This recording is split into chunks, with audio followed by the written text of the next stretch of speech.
اعوذ باللہ من الشیطان الرجیم بسم اللہ الرحمن الرحیم۔ خواتین و حضرات السلام علیکم ورحمۃ اللہ وبرکاتہ و مغفرتہ۔ پروگرام احکام شریعت اور فقہ حنفی سے متعلقہ قرآن و حدیث سے اخذ شدہ مسائل کے ساتھ آپ کی خدمت میں حاضر ہیں۔ ایک شخص نے یہ آفر کویسچن کیا تھا کہ اگر کوئی شخص اپنے ذہن میں کفر بکے تو کیا حکم شرع ہوگا؟ دیکھیں، اگر جان بوجھ کر ایسے خیالات لایا، ارادتاً قصداً لایا، مثلا اللہ تعالیٰ کی شان میں گستاخی، نبی کریم کو کوئی گالی بکنا معاذ اللہ اور دیگر معاملات جن کا تعلق کفریات سے ہوتا ہے، تب تو یہ ضرور قابل گرفت ہوگا اور اسے یہی کہا جائے گا کہ آپ احتیاطاً تجدید ایمان اور تجدید نکاح کریں۔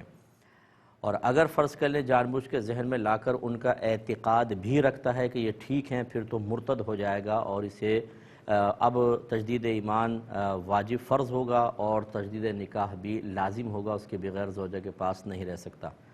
لیکن اگر ایسا ہوتا ہے کہ اچانک خیال آیا اور اس خیال میں گم ہو جاتا ہے، بسا اوقات ایسی صورتحال ہے، تو پھر انشاءاللہ وہ قابل گرفت نہیں ہوگا، لیکن اس پہ واجب ہوگا کہ اس قسم کے خیالات کو جھٹکتا رہے، ان کے بارے میں غور و تفکر کرنا، دل سے ان سے راضی رہنا، انہیں ناپسند نہ کرنا، ان سے کراہت محسوس نہ کرنا، یہ سب کے سب ایمان کے لیے خطرہ بن سکتے ہیں۔ کسی نے پوچھا، ایک بہن نے، کہ شوہر کی توجہ حاصل کرنے کے لیے کیا کیا جائے اور ڈپریشن سے دوری کا کوئی وظیفہ بتائیں۔ دیکھیں، سب سے پہلے تو شوہر کیوں توجہ نہیں کرتا ہے، اس کے اسباب پر غور کرنا چاہیے۔ ایک اس کی وجہ بنیادی یہ ہو سکتی ہے کہ بعض اوقات والدین بچوں کی پسند ناپسند کا بالکل خیال نہیں کرتے اور زبردستی شادی کو مسلط کر دیا جاتا ہے، جس کی بنا پر بہت سے لڑکے ایسے ہوتے ہیں کہ جو اس طرح کی زبردستی شادیوں کی بنا پر زوجہ کی طرف مکمل طور پہ مائل نہیں ہوتے۔ اگر ایسے ہی مسئلہ ہے تو پھر آپ پیار محبت سے شوہر کو خوف خدا دلائیں کہ یہ آپ کو پہلے سوچنا چاہیے تھا، آپ اپنے والدین سے صاف منع کرتے، لیکن اب میں کسی کی بیٹی ہوں، کسی کی بہن ہوں، اس طریقے سے آپ میرے ساتھ رویہ رکھیں گے، ہو سکتا ہے کل یہ آپ کے ساتھ بھی معاملہ ہو اور اس طرح آپ گناہ گار ہو رہے ہیں۔ تو اس طرح احساس دلائیں، اللہ بہتر کرے گا انشاءاللہ۔ دوسرا یہ کہ ہو سکتا ہے آپ میں ایسی کوئی چیز ہو کہ آپ شوہر ایک چیز چاہتا ہے کہ اس طرح کے کپڑے پہنے، اس طرح کا بیوی میرے لیے میک اپ کرے، اور جو جائز ہے لیکن آپ وہ نہیں کرتی ہوں۔ اسی طریقے سے لڑائی جھگڑا کرنا، فتنہ فساد، ضد کرنا، شوہر کی بات کاٹنا، شوہر کے رشتہ داروں کی تعظیم نہ کرنا، جیسے وہ چاہتا ہے کہ میری ماں کی، میرے والد کی، میرے بھائی بہنوں کی خیال کیا جائے، تعظیم کی جائے، تو تھوڑے بہت شوہر کی دلجوئی اور خوشنودی کے لیے ایسا کر لیں۔ جب زوجہ اپنے ہی ایک روش پہ چلنا چاہتی ہے تو اس سے پھر شوہر کے دل میں دوری پیدا ہوتی ہے۔ ایسے کوئی سبب ہے اس کو ختم کریں اور شوہر کی خوشنودی حاصل کرنے کی کوشش کریں۔ اور اگر ایسا نہیں ہے، آپ ہر طرح سے اچھی ہیں اور اس کے باوجود شوہر توجہ نہیں کر رہا، تو پھر اللہ تعالیٰ سے اس کی ہدایت کی دعا کریں گے۔ ہر صورت میں بہرحال آپ یا ودودو پڑھتی رہا کریں، انشاءاللہ اس کی برکت سے سامنے والے کے قلب میں محبت پیدا ہوتی ہے۔ اس طرح ڈپریشن دور کرنے کے لیے بہت بہتر ہے کہ آپ یوٹیوب پہ جائیے گا اور میرا وہاں تقدیر کا بیان لکھیے گا، تقدیر کا بیان بائی مفتی اکمل، ایک دفعہ اس بیان کو سن لیں۔ میرا اکثر مشاہدہ یہی ہے، اور میں جتنے عرصے میں نے تبلیغ دین کی ہے، کہ اکثر لوگ مسائل تقدیر نہ سمجھنے کی بنا پر چیزوں کو اپنے عقل کے ترازو میں پرکھنا شروع کر دیتے ہیں، تولنا شروع کر دیتے ہیں، اور اس کی بنا پر ڈپریشن کا شکار ہو جاتے ہیں۔ ہزارہ چیزیں ایسی ہوتی ہیں کہ اگر جب انسان ان کے بارے میں اللہ تبارک و تعالیٰ کی رضا، اس کی قضا، اس کے فیصلوں، اس کی تقدیر کے مسائل سن لیتا ہے تو پرسکون ہو جاتا ہے۔ تو یہ ایک دفعہ کر کے دیکھیں، انشاءاللہ بہت فائدہ ہوگا۔ مزید کچھ کویسچنز تھے۔ ایک انہوں نے کہا کہ کیا کھانے کے فوراً بعد واک کرنا سنت کریمہ ہے؟ تو یہ ایسی کوئی سنت ثابت نہیں ہے کہ نبی کریم صلی اللہ علیہ وسلم نے کھانا کھا کے واک فرمائی، اور صحیح بات یہ ہے کہ انہیں واک کی حاجت نہیں تھی اس کھانے کو ہضم کرنے کے لیے، کیونکہ کھانا ہی اتنا قلیل سرکار تناول فرماتے تھے کہ وہ تو بیٹھے بیٹھے ہی ہضم ہو جاتا تھا، اس کے لیے کیا واک کریں گے میرے آقا صلی اللہ علیہ وسلم۔ اور ویسے میرے آقا صلی اللہ علیہ وسلم اکثر پیدل سفر فرماتے تھے، جیسے دور نہیں جانا تو علاقے میں پیدل ہی آپ چلتے تھے۔ تو ویسے بھی میڈیکلی پوائنٹ آف ویو سے اگر آپ دیکھیں تو ڈاکٹرز کھانے کے فوراً بعد واک کرنے کو منع کرتے ہیں، اور اکثر میرے آقا صلی اللہ علیہ وسلم کے اعمال و افعال اور آپ کی سنن کا اگر تجزیہ کیا جائے، اسے موجودہ جو میڈیکلی ریسرچ ہیں ان پہ پرکھا جائے، تو آپ یہ دیکھیں گے کہ میرے آقا صلی اللہ علیہ وسلم پر کہ کسی بھی قول اور فعل پر، کسی بھی عمل پر کوئی تنقید نہیں کر سکتا، وہ عین طب کے مطابق ہیں۔ تو چنانچہ یہ ویسے بھی جب ڈاکٹرز منع کرتے ہیں کہ کھانے کے بعد واک کرنا منع ہے، تو اس کا مطلب یقین ہے کہ سنت سے بھی چیز ثابت نہیں ہوگی انشاءاللہ، کیونکہ نبی کریم صلی اللہ علیہ وسلم کا کوئی بھی عمل ایسا نہیں تھا جو میڈیکلی پوائنٹ آف ویو سے بھی ہمارے لیے نقصان کا باعث بنتا۔ ایک انہوں نے کویسچن کیا کہ بعض اوقات کوئی مر جاتا ہے تو جب ہم میت کو دیکھتے ہیں تو ایسا لگتا ہے جیسے وہ مسکرا رہا ہو، تو کوئی لوگ اکثر یہ کہتے ہیں کہ اس نے اپنا اچھا انجام دیکھ لیا ہے، اس بنا پر یہ مسکرا رہا ہے، کیا حکم شرع ہوگا؟ دیکھیں، یہ تو بہت سے اکابرین سے ثابت ہے کہ انہوں نے بوقت وفات وہ مسکرائے ہیں، اور یہ حسن ظن بھی قائم کیا گیا ہے کہ جو بوقت موت مسکرا رہا ہو یا مرنے کے بعد مسکراہٹ اس کی واقعی مسکراہٹ ظاہر ہو رہی ہو، ایک تو ہے نا کہ لگتا ہے، ایک ہے واقعی مسکرا رہا ہو، تو اس کے اچھے انجام کے بارے میں حسن ظن قائم کیا جا سکتا ہے۔ لیکن یہ کوئی قرآن یا حدیث میں ایسی بات نہیں آئی کہ جو مرتے وقت یا مرنے کے فوراً بعد مسکرائے گا وہ ضرور جنت میں جائے گا یا اس کا ضرور انجام اچھا ہے۔ تو خلاصہ کلام یہ ہے کہ حسن ظن قائم کرنے میں تو حرج نہیں، کہ یوں ہم کہہ سکتے ہیں کہ یار لگتا ایسا ہے کہ اللہ نے اس کی بخشش کر دی ہے، لگتا ایسا ہے کہ اس کو رحمت کے فرشتے نظر آ رہے ہیں جس کی بنا پر یہ مسکرا رہا ہے، لگتا یہ ہے یا ہو سکتا ہے، یعنی غیر یقینی سے جملے آپ کہہ سکتے ہیں، لیکن یقین کے ساتھ یہ کہنا کہ بھئی یہ تو جنت ہی ہے، مسکرا رہا ہے، ہم یقین سے کہہ سکتے ہیں جنت، آپ یقین سے نہیں کہہ سکتے، کیونکہ یقین کے پیچھے ایک دلیل ہونی چاہیے، اور دلیل آپ کے صرف حسن ظن کے علاوہ کچھ بھی نہیں ہے، اور حسن ظن سے ظن حاصل ہوتا ہے، یقین حاصل نہیں ہوتا جب تک کہ اس کے لیے قرائن اور دلائل وغیرہ موجود نہ ہوں۔ ایک کالر ہمارے ساتھ ہیں، السلام علیکم۔ السلام جی بہن جی، مجھے شرعی اعتبار سے یہ سوال کرنا تھا کہ میں بیوہ ہوں، میرے 4 بچے ہیں، تو پہلی گود کا بیٹا اپنی دادی کے ساتھ رہتا ہے، پلا بڑا بھی وہیں ہے۔ اب شوہر کے انتقال کے بعد 5 سال ہوئے شوہر کے انتقال کو، تو شوہر کے انتقال کے بعد 3 بیٹیاں، میں سیپریٹ تھی تو 3 بیٹیاں میرے پاس ہے۔ اب جو بیٹا میرا ہے وہ دادی کے پاس ہی رہتا ہے، اور دادی کے بعد بصورت دیگر چاچا اور ان کے 3 بچے اور ہیں۔ آپ سوال کریں، آپ کا سوال کیا ہے، کویسچن کریں۔ سوال یہ ہے کہ وہ وہاں پہ کفیل ہے، جیسے دادی کے پاس ہے، کفالت کفیل ہے وہاں پہ بنا ہوا۔ اب بصورت یہاں پر 3 بیٹی اور ایک میں جیسے ان کی ماں ہوں، تو شرعی اعتبار سے مجھے یہ سوال پوچھنا تھا کہ کیا وہاں ان کا رہنا فرض بنتا ہے، حق بنتا ہے، یہاں پر ان کی ہمارا کفیل یعنی ان کے بننا، مطلب۔ اچھا یہ بتائیں، دادی کے پاس کیوں چھوڑا تھا آپ نے، بچپن میں کیوں چھوڑ دیا تھا؟ بچپن سے دادی کے پاس جب ان کے سیپریشن ہوئی تھی تو دادی نے یہ ان کے پاپا سے یہ بات کی تھی کہ یا تو بیوی کو چھوڑ دو یا پھر اپنی اولاد مجھے دے دو، ان ماں بیٹوں کے درمیان یہ بات ہوئی تھی۔ تو انہوں نے بیوی نہیں چھوڑی، بیٹا دے دیا؟ جی، انہوں نے بیٹا اس لیے دے دیا کہ ماں کی محبت میں کہ کہیں میری کمی جو ہے اس گھر میں محسوس، اس دوران آنا جانا ہر چیز تعلقات جیسے تھے ویسے ہی رہے ہیں، مطلب ماں باپ کی خدمت کرنا۔ چلو ٹھیک ہے، بس میں سمجھ گیا، میں بتاتا ہوں انشاءاللہ۔ ایک کالر ہمارے ساتھ ہیں، السلام علیکم۔ السلام علیکم مفتی صاحب۔ جی وعلیکم السلام۔ میرا یہ سوال ہے کہ اگر کسی نے بات چیت کے ساتھ نماز سے خروج کیا تو کیا اس کی نماز باطل ہو گئی، اور اگر ہو گئی تو اس کی کیا وجہ ہے؟ ٹھیک ہے، میں بتاتا ہوں، ٹھیک ہے، عرض کرتا ہوں۔ ایک کویسچن یہ کیا تھا، آفیری تھا کہ فوت شدگان بعض اوقات خواب میں تشریف لاتے ہیں تو کبھی پیسے مانگتے ہیں، کبھی کھانا مانگتے ہیں، تو کیا ہم ان کے لیے پیسے یا کھانا صدقہ کر دیں، اور کیا ایسا کرنا لازم ہوتا ہے ہم پر؟ دیکھیں، لازم نہیں ہوتا، نہ آپ کو جو خواب میں نظر آ رہا ہے وہ واقعی ایسا ہوتا ہے ہمیشہ کہ جیسا ہو رہا ہے، یعنی شیطانی ایرر بھی ہو سکتا ہے، نفسانی خواب بھی ہو سکتے ہیں، طبعی تقاضے کے مطابق بھی خواب نظر آ سکتے ہیں۔ پھر بعض اوقات ہم دیکھ رہے کچھ ہوتے ہیں لیکن ہمیں جو کچھ مردہ بول رہا ہوتا ہے اس سننے میں فرق آ سکتا ہے۔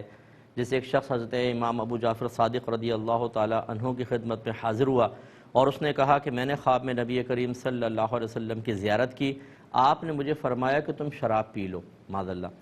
تو حضرت امام جعفر صادق رضی اللہ تعالیٰ عنہ نے فرمایا کہ تم نے غلط سنا، نبی کریم نے فرمایا ہوگا تم شراب نہ پیو۔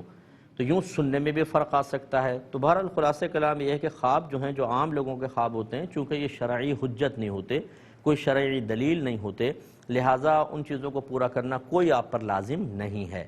اور چونکہ آپ جو سن رہے ہیں ہو سکتا ہے ویسا نہ ہو، تو پھر تو بالکل مطلب اس کو کرنا بھی کوئی ضروری نہیں ہے. لیکن اگر آپ کرنا چاہیں تو منع بھی نہیں ہے.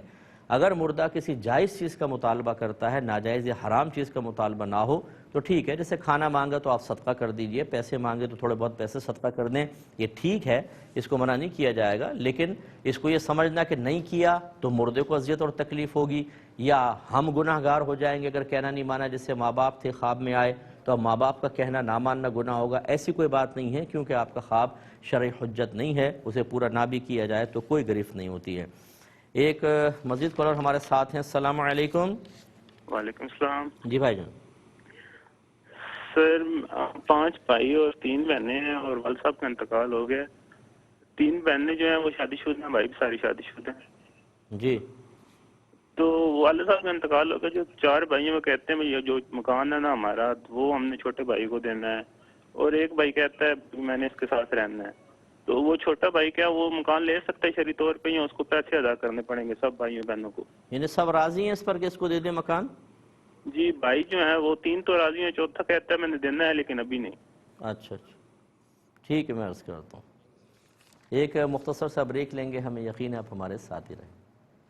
بسم اللہ الرحمن الرحیم. پہلے کال لیں گے. السلام علیکم. السلام علیکم. وعلیکم السلام. جی یہ مجھ سے مجھے کل کے سوال کے حوالے سے پوچھنا ہے کہ آپ نے فرمایا تھا نا کہ اگر کسی نے اللہ اکبر کی جو اللہ کریم کہا تو واجب ترک ہوا، تو کیا یہ ایسا واجب ہے کہ اس سے سجدہ صاحب سے اس کی تلافی ہو جائے گی؟ اس کا جواب دے دیا تھا بیٹا میں نے. دوسرا کویشچن کریں. جی. اور سب کیا کچھ کئیوں کا یہ کہنا ہے کہ کھانے کے دوران میٹھا کھانا سنت ہے، کیا یہ صحیح بات ہے؟ اور بس السلام علیکم ورحمۃ اللہ. میں عرض کرتا ہوں انشاءاللہ. ایک اور کالر ہیں. السلام علیکم. السلام علیکم. ٹیلی ویژن کی آواز نہیں بند کریں گے ہم کال آپ کی نہیں لے سکیں گے، بڑی معذرت. ایک کسی نے ایک کویشچن کیا تھا کہ اگر ہمیں پتہ ہے کہ کسی کی کمائی ناجائز ہے، کچھ غلط بھی ہے، تو اس کے گھر میں بطور مہمان کھانا جائز ہوگا یا نہیں؟ دیکھیں اگر تو اس کی کمائی مطلقاً حرام ہے، مطلقاً حرام، اور نصوص قطعیہ سے جو چیز حرام ثابت ہیں اس کے ذریعے ہے. مثال کے طور پہ معروف ہے کہ اس کی شراب کی شاپ ہے اور صرف شراب کی آمدنی گھر میں آتی ہے، اس کا تو سوشل بائیک آؤٹ کرنا آپ پر فرض ہے، چاہے وہ سگا بھائی ہی کیوں نہ ہو، کیونکہ وہ اعلانیہ بہت بڑا گناہ کبیرہ کر رہا ہے اور اس کے گھر میں سے اسی کی کمائی آ رہی ہے. اس سے تو میل جول بھی نہ رکھیں. اگر آپ اس سے میل جول رکھیں گے کل آپ کے بچوں کی نگاہوں میں بھی شراب بیچنے کی جو قباحت ہے وہ کم ہوتی جائے گی، اور کل آپ کے بچے بھی ہو سکتا ہے شراب پئیں بھی اور شراب بیچے بھی، اور یہ انہیں جہنم کا راستہ دکھانا ہے. اسی طرح اگر کوئی صرف سود پر پیسہ دیتا ہے، یعنی وعدہ سود پہ قرضے دیتا ہے اور سود لاتا ہے گھر کے اندر، اور اس سود کو یہی اس کا ذریعہ آمدنی ہے، ایسے شخص سے بھی دور رہنا فرض ہوگا. تو یہ چونکہ ان کی حرمت پر نصوص وارد ہیں، یعنی براہ راست اور واضح طور پہ قرآن و حدیث میں منع ہے، ایسے لوگوں سے تو اجتناب کرنا ہوگا. بعض اوقات ایسا ہوتا ہے کہ فی نفسی روزی جائز ہوتی ہے لیکن تھوڑا بہت اس میں آمیزش ہوتی ہے، تھوڑی بہت. جیسے سپر مارکیٹ ہے، اس میں تمام اچھے پروڈکٹس ہیں اور ایک تھوڑی بہت شراب بھی جیسے باہر کے ملکوں میں وہ رکھی گئی ہے. اب اس کی روزی کو مطلقاً حرام نہیں کہا جا سکتا کیونکہ یہ مکس ہو گئی ہے. ایسی کوئی شخص گورنمنٹ جاب کرتا ہے یا پرائیویٹ جاب کرتا ہے لیکن اس میں تھوڑی بہت رشوت کا معاملہ ہوتا ہے تو مطلقاً روزی حرام نہیں کہلائے گی. ایسے شخص کے گھر میں اس سے میل جول بھی رکھ سکتے ہیں لیکن اس کو تھوڑا سمجھائیں پیار محبت سے، اور اس کا کھانا بھی کھا سکتے ہیں، اس میں کوئی حرج نہیں ہے. اور بعض ایسی چیزیں ہوتی ہیں کہ جن کی حرمت قطعی نہیں ہوتی ہے، ہم زن سے لگاتے ہیں یا علماء اپنے طور پہ ایک حکم دیتے ہیں. ایسے اگر کوئی مطلب آپ کو مشکوک غذا نظر آتی ہے، مشکوک ذریعہ آمدنی نظر آتا ہے تو پھر یہ تو اور نیچے درجے کا ہے، آپ بالکل کھا سکتے ہیں. لیکن اگر کوئی معظم دینی ہے، کوئی عالم ہیں، مفتی ہیں، پیر صاحب ہیں، انہیں چاہیے کہ اگر کوئی زیادہ اس کا حصہ مطلب حرام ذرائع پر مشتمل ہے تو اجتناب کریں تاکہ وہ ان کی وجہ سے گناہ چھوڑنے کی طرف آ جائے، نہ یہ کہ مطلقاً بغیر اصلاح کے اور بغیر جھجک کے اس کے پاس جائیں، بیٹھیں، کھائیں، پئیں. نتیجہ نکلے گا کہ وہ اپنے گناہوں پر دلیر ہوتا چلا جائے گا. ہاں اگر کوئی معظم دینی جاتا ہے اور اس کو نہیں پتہ اس کے ذریعہ آمدنی کیا ہیں تو ان کے لیے بالکل کھانا جائز. اب ایسے معظم دینی سے بدگمان ہونا کہ دیکھیں جی ان کو شاید معلوم نہیں ہے، وہ تو ایسے کام بھی کرتا ہے تو معلوم نہیں ہوگا تبھی گئے نا. اگر معلوم ہوتا تو نہ جاتے، تو ایسی صورت میں حسن ظن بھی قائم رکھنا چاہیے۔ تو خلاصہ کلام یہ ہے کہ اعلانیہ طور پر اور حرام قطعی اگر وہ کما رہا ہے تو پھر تو بالکل کھانا جائز نہیں، وہاں جانا جائز نہیں، چاہے عام آدمی ہو چاہے معظم دینی۔ باقی تفصیل آپ کی خدمت میں ذکر کی ہے۔ ایک بھائی نے پوچھا کہ آرٹیفیشل جیولری پہن کر نماز پڑھنے کی کیا شرعی حیثیت ہے؟ دیکھیں، عورت کے لیے سونا اور چاندی تو بالکل مطلقاً جائز ہے، اس میں تو کوئی مسئلہ نہیں ہے۔ باقی جو دیگر دھاتیں ہیں، لوہا ہے، پیتل ہے، تانبا ہے، اس میں مطلب نبی کریم صلی اللہ علیہ وسلم نے ایک مرد صحابی کو اس کی انگوٹھیاں پہننے کو منع کیا تھا، خواتین کو نہیں کیا تھا۔ لیکن فقہا نے اس وجہ سے کہ وہ نبی کریم صلی اللہ علیہ وسلم اسے لوہا یا پیتل پہننے کو اس لیے منع نہیں فرما رہے کہ وہ مرد ہے، بلکہ اس لیے کہ لوہا یا پیتل، لوہا مطلب جہنمیوں کا زیور ہے، اور پیتل جو ہے اس سے بت بنائے جاتے تھے، سرکار نے فرمایا تم سے بتوں کی بو آ رہی ہے، اس وجہ سے سرکار نے منع فرمایا، تو بہتر ہے کہ عورتیں بھی نہ پہنیں۔ چونکہ اب معلوم ہوا کہ چونکہ براہ راست لوہا یا پیتل یا دیگر دھاتیں عورتوں کو منع نہیں کی گئیں، ایک ظن، ایک گمان کے تحت فقہا نے منع کیا تھا۔ اور یہ آپ کو بارہا قاعدہ بتایا کہ جب فقہا اپنے گمان، اپنے ظن کی بنا پر کسی چیز کو منع فرماتے ہیں اور وہ چیز لوگوں میں بہت زیادہ عام ہو جائے، تو وہ اس چیز کو بھی پسند نہیں کرتے کہ ہم اپنے رائے سے ہزارہا مسلمانوں کو گناہ گار قرار دیں، ان کی نمازوں کی بربادی کا حکم دیں۔ ایسی صورت میں کہ جب وہ چیزیں عام ہو جائیں تو وہ اپنے رائے کو واپس لے لیتے ہیں اور مطلقاً اجازت دے دیتے ہیں۔ دونوں چیزیں بالکل نصوص قطعیہ سے ثابت ہیں، ان کا روکنا بھی جائز اور اس طرح کے عموم بلوہ کو دیکھ کر اجازت دینا بھی ان کے لیے جائز۔ دلائل کا یہاں ٹائم نہیں ہے، ورنہ میں آپ کو دلائل بھی دے دیتا۔ خلاصہ کلام یہ ہے کہ اب فقہا نے بالکل اجازت دی ہے کہ عورتیں آرٹیفیشل جیولری پہن کے نماز پڑھ سکتی ہیں، بلا کراہت جائز ہے، اس میں گناہ گار بھی نہیں ہوں گی، نہ ان کے لیے نماز لوٹانا لازم ہوگا۔ یہ کہتے ہیں ہمارے یہاں ایک اسکول ٹیچر تھے، کوئی رشتہ دار تھے ان کے، انہوں نے دوسری شادی کی اور پھر اس وجہ سے کہ کوئی معاملہ بگڑا تو وہ علاقے سے غائب ہو گئے۔ اسکول ٹیچر تھے، وہ گورنمنٹ جاب تھی، 2 سال تک علاقے سے دور رہے، پھر حالات جب موافق ہوئے تو واپس آئے ہیں۔ اب جب وہ ادارہ جوائن کرنا چاہتے ہیں تو ادارے والے ان سے رشوت مانگ رہے ہیں کہ سابقہ نوکری پر بحال کرنے کی رشوت دو، تو کیا یہ رشوت دے سکتے ہیں کہ نہیں؟ دیکھیں، اگر گورنمنٹ پالیسی ایسی ہے کہ اگر کوئی گورنمنٹ جاب چل رہی ہے اور وہ شخص اتنے طویل عرصے تک نہ آنے کے باوجود بھی اس جاب سے نہیں نکالا جائے گا، بلکہ وہ جاب اپنی جگہ قائم رہے گی، چاہے سیلری اس کے لیے حکم ہو یا نہ ہو، لیکن جاب قائم رہے گی، تو اس کا مطلب ہے ان کا حق تو اس پر ثابت ہے۔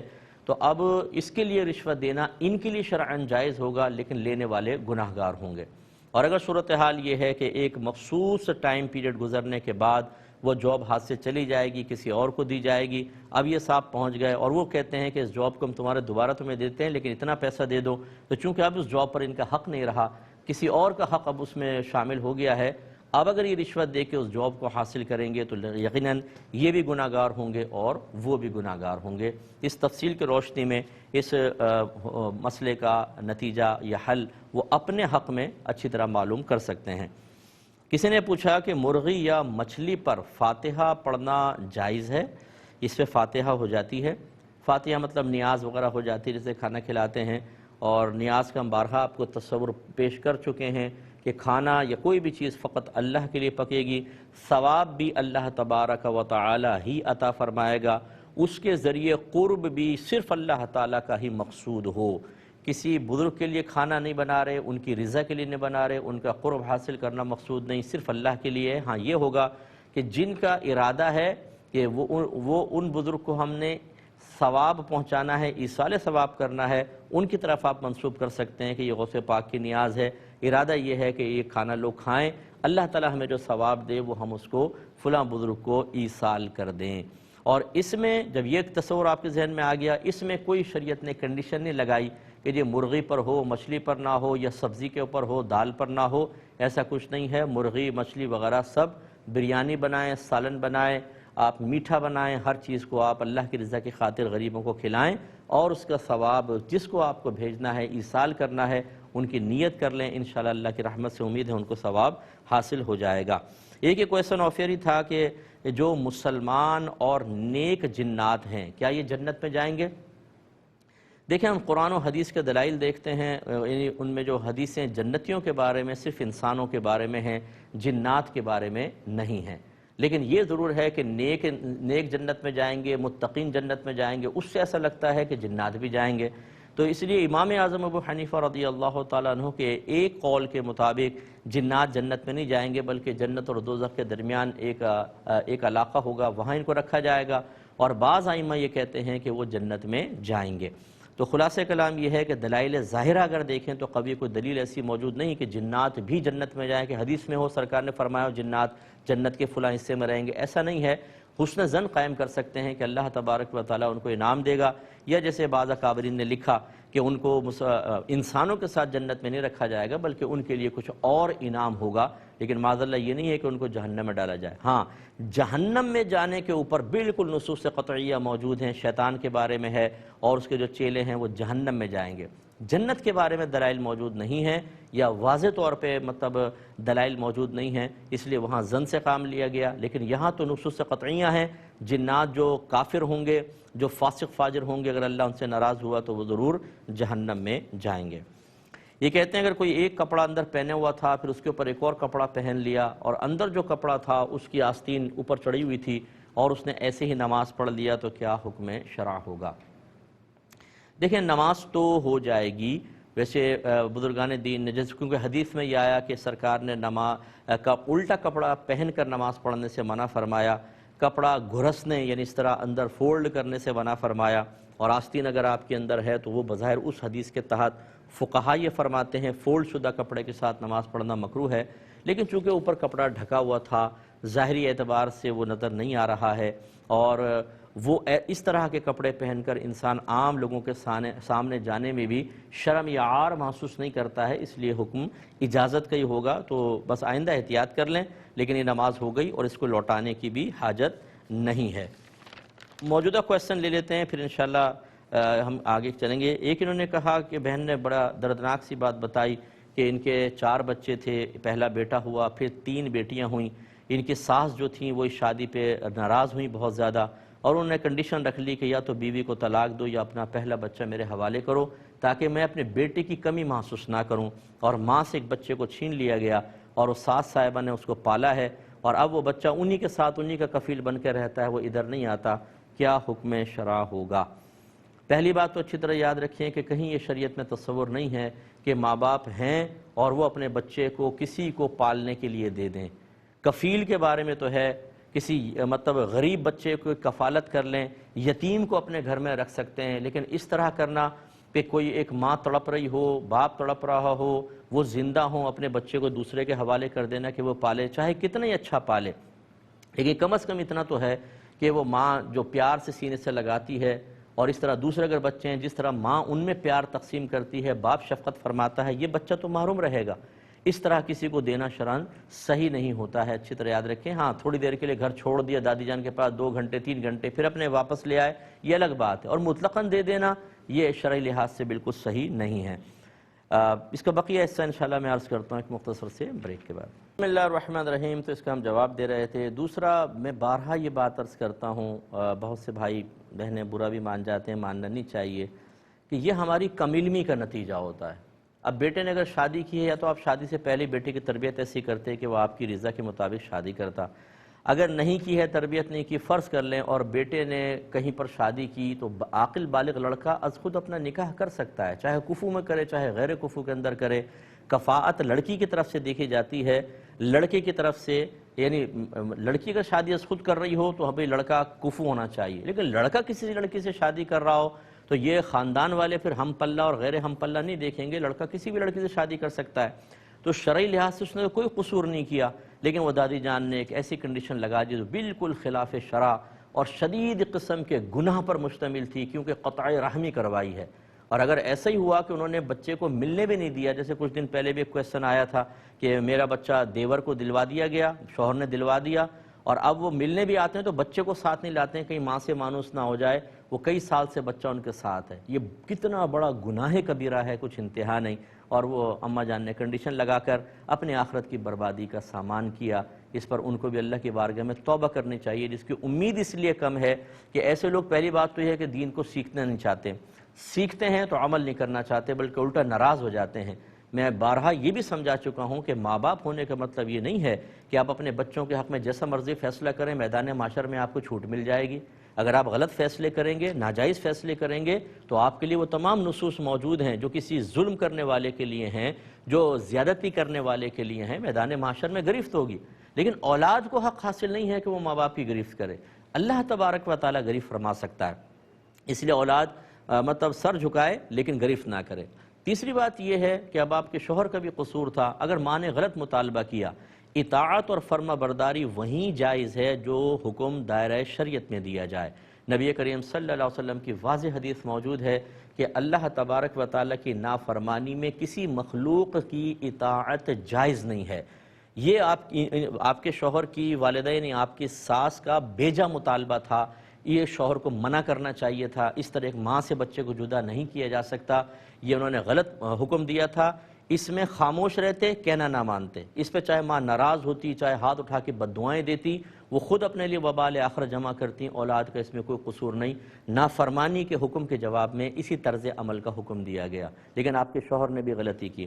پھر اس کے بعد اس اولاد کو اب سمجھانا چاہیے کہ اگر آپ دادی کے کفالت میں رہے ہیں، دادی کے پاس رہیں، تو اس سے ماں کا حق سلب نہیں ہوتا ہے، واجب ہے، اس پہ فرض ہے کہ وہ ماں کے پاس آئے، اور اگر اس نے کچھ دل آزاریاں کی تھیں، اس نے کوئی غلط رویہ اختیار کیا تھا، اس کی معافی مانگے اور ماں جو حکم دے رہی ہے دائرہ شریعت میں اس کو مانے۔ اب آپ یہ دیکھیے کہ بڑوں کی بیجا ضد کی وجہ سے وہ بچہ جہنم کے گویا کے کنارے پہ کھڑا ہوا ہے، اگر وہ ماں کا حق ادا نہیں کرتا، ماں کی فرما برداری نہیں کرتا، دادی کے کہنے پہ چلتا ہے اور قطع تعلقی کر کے رکھتا ہے، کفالت ان کی کر رہا ہے، ماں محتاج ہے، بیوہ ہو چکی ہے، ماں کا خیال نہیں کر رہا، کیا وہ جنت میں جائے گا؟ یہ بڑوں کے غلط فیصلے بعض اوقات نسلوں کو تباہ کر دیتے ہیں، ان کے آپس کے غیر شرعی تنازع ایک نفرت کا ایسا وائرس بیچ میں بو کے چلے جاتے ہیں جو اگلی نسلوں کو پھاڑ کر رکھ دیتا ہے، جدا کر کے رکھ دیتا ہے۔ اللہ تعالیٰ سمجھ عطا فرمائے کہ اپنی لڑائیوں میں، اپنے باطنی اور نفسانی تقاضوں کی تکمیل کے شوق میں کس طریقے سے نسلوں کو تباہ کیا جا رہا ہے اور انہیں میدان محشر میں اللہ تبارک و تعالیٰ کی ناراضگی کا سامنا کرنے کے لیے تیار کیا جا رہا ہے، وہ بھی محبت کے نام پر، یہ بہت بڑی ایک کوتاہی ہے اور بہت بڑا جرم ہے جس کا انجام مرنے کے فوراً بعد پتہ چل جائے گا، کیونکہ اتنا گناہ کروا کر کہ اگر کسی کی آخرت برباد کی تو جو کروانے والا ہے، سبب بننے والا ہے، وہ بھی بچ نہیں سکتا۔ خلاصہ کلام یہ ہے کہ آپ کے صاحبزادے کو آپ کے پاس آنا چاہیے، آپ کا خیال رکھنا چاہیے۔ ہاں، طویل عرصے وہ دادی کے پاس رہا، وہ مانوس ہوں گی، ان کا حق بھی یہ رکھے کہ وقتاً فوقتاً ملے، اگر وہ محتاج ان کی خدمت بھی کرے، اس کا انکار نہیں ہے۔ لیکن یہ جو رویے ہیں کہ جس کو ہم چاہیں جدا کر دیں، چاہے شریعت چاہے نہ چاہے، اللہ چاہے نہ چاہے، تو پھر اس کا مطلب یہ ہوا کہ وہ شریعت کو تسلیم نہیں کرنا چاہ رہے، اور جو شریعت کو تسلیم نہ کرے اس کا انجام بہت ہی دردناک ہو سکتا ہے۔ ہم سب کے لیے دعا کریں گے اللہ تعالیٰ ہدایت عطا فرمائے۔ یہ کہتی ہیں اگر کوئی نماز میں بات چیت کے ذریعے باہر نکلتا ہے، نماز ختم کرتا ہے، تو اس کی نماز باطل ہو جاتی ہے، کیا وجہ ہے؟ دیکھیں مسئلہ یہ ہے کہ اگر آپ نے قاعدہ اخیرہ میں بیٹھ گئے، اتحیات مکمل پڑھ لی، تو آپ کو السلام علیکم کہہ کر نماز سے باہر ہونا سنت کریمہ تھا، لہٰذا اگر کوئی فرض کر لیں کسی بھی وجہ سے، جیسے گفتگو کر کے وہ نماز سے باہر نکلنے کا ارادہ کرے گا تو اس کا فرض ادا ہو گیا، کیونکہ نماز سے باہر نکلنے کے لیے کوئی عمل کرنا اس پہ فرض تھا، آپس میں گفتگو کر لی اور ارادہ یہ ہے کہ اب میں نماز سے باہر ہو رہا ہوں، نماز ہو جائے گی۔ لیکن چونکہ ترک واجب ہوا، السلام سے باہر نکلنا واجب تھا، اس لیے اس نماز کو دوبارہ پڑھنا ہوگا۔ باطل ہونے سے مراد اگر بیچ میں اگر کوئی بات چیت کرے گا تو نماز باطل ہوگی، لیکن جیسے میں نے کہا قاعدہ اخیرہ پورا ہو گیا، یعنی اتحیات ختم کر لی، اس کے بعد کوئی بھی ایسا عمل کرنا جو ہمیں نماز سے باہر کر دے وہ فرض ہوتا ہے، اور اس کے لیے لفظ السلام کہنا یہ واجب ہوتا ہے۔ اس نے گفتگو کے ذریعے باہر نکلا، گناہگار ہوا، لیکن نماز کمپلیٹ ہو گئی، اس سے پہلے اگر بات چیت کی تھی تو نماز باطل ہوگی۔ یہ کہتے ہیں کہ ہمارے 5 بھائی اور 3 بہنیں ہیں، پہلے والد کا انتقال ہوا، پھر والدہ کا انتقال ہوا، پراپرٹی سیم ہے، اب یہ چاہتے ہیں کہ ایک مکان چھوٹے بھائی کو دے دیا جائے اور ایک بھائی اس کے ساتھ بھی رہنا چاہتا ہے۔ 3 بہنیں شادی شدہ ہیں، ایک بھائی راضی نہیں ہو رہا کہ ابھی نہیں دیں گے، بعد میں دیں گے، کیا حکم شرع ہوگا؟ دیکھیں جب یہ والدین کی ہی پراپرٹی تھی، والد کی ہوگی، پھر آپ نے تقسیم نہیں کی، والدہ فوت ہو گئی، ورثہ تو آپ سب ہی ہیں، تو اب یاد رکھیں کہ اس کی تقسیم بالکل شریعت کے مطابق ہوگی، آپ کی مرضی کے مطابق نہیں ہو سکتی ہے۔ ہاں صلح ہو سکتی ہے. صلح کا مطلب یہ ہے کہ مثلا 3 بھائی ہیں, ایک دکان ہے ایک مکان ہے, آپ صلح کر لیں کہ مکان ان 3 بھائیوں کے پاس رہنے دیں اور ہم سب اس دکان کے اندر سے حصہ لے لیتے ہیں. تو یہ ہو سکتا ہے کہ مطلب وراثت والی کوئی چیز پہ کوئی راضی ہو جائے, دوسرا اس پہ راضی ہو جائے اور وہ لے لیں. لیکن اس میں بھی ضروری ہے کہ جو اس کی مالیت ہے وہ نکلوا کے سب کے سامنے رکھا جائے کہ بھئی آپ دکان لے رہے ہیں, مکان چھوڑ رہے ہیں, مکان کی مالیت اتنی ہے, اس میں آپ کا اتنا حصہ بنے گا, اور جو مکان لے رہے ہیں دکان چھوڑ رہے ہیں انہیں پتہ ہونا چاہیے دکان کی قیمت اتنی ہے, اس میں میرا اتنا حصہ بنے گا. اس کے بعد پھر اگر وہ صلح کرنا چاہیں تو آپس میں کر سکتے ہیں. لیکن اگر ایسا نہیں ہے, اس مکان کے بدلے میں دوسرے ورثاء کو کچھ بھی نہیں دیا جا رہا, بس ہمدردی میں چھوٹے بھائی کو دے دیتے ہیں, ایک بھائی ساتھ رہ جائے گا, باقی محروم ہو رہے ہیں, اور بہنوں کا تو آپ نے ذکر ہی نہیں کیا, بھائی آپس میں لگے ہوئے ہیں, تو یہ بالکل حرام اور گناہ ہوگا, کیونکہ کسی کی وراثت دبانا شرعاً جائز نہیں ہے. یہ بالکل شرعی طریقے سے تقسیم ہونا چاہیے. صلح کا طریقہ ہو تو ٹھیک, ورنہ تمام کا حق ہے. ایک وارث بھی اگر آبجیکشن کرتا ہے تو پھر یہ تقسیم آپ کی صحیح نہیں ہوگی, صلح بھی اس میں صحیح نہیں ہے اگر کوئی نہیں مانتا تو ہمارا مشورہ آپ کو یہ ہوگا, اس پر ایک ریٹرن فتویٰ لے لیں, اور فتویٰ لینے کے بعد سب کے سامنے رکھ کر پھر دیکھیں صلح کی صورتیں بنتی ہیں تو صلح کی صورت بنائیں, اور پھر ورنہ بقیہ ورثاء اپنا حصہ لینے کے بعد پھر اپنے بھائی کو دے دیں. تقسیم سے پہلے کوئی بھی اپنا حصہ معاف نہیں کر سکتا ہے, کیونکہ تقسیم حق شرع ہے, اچھی طرح یاد رکھیں.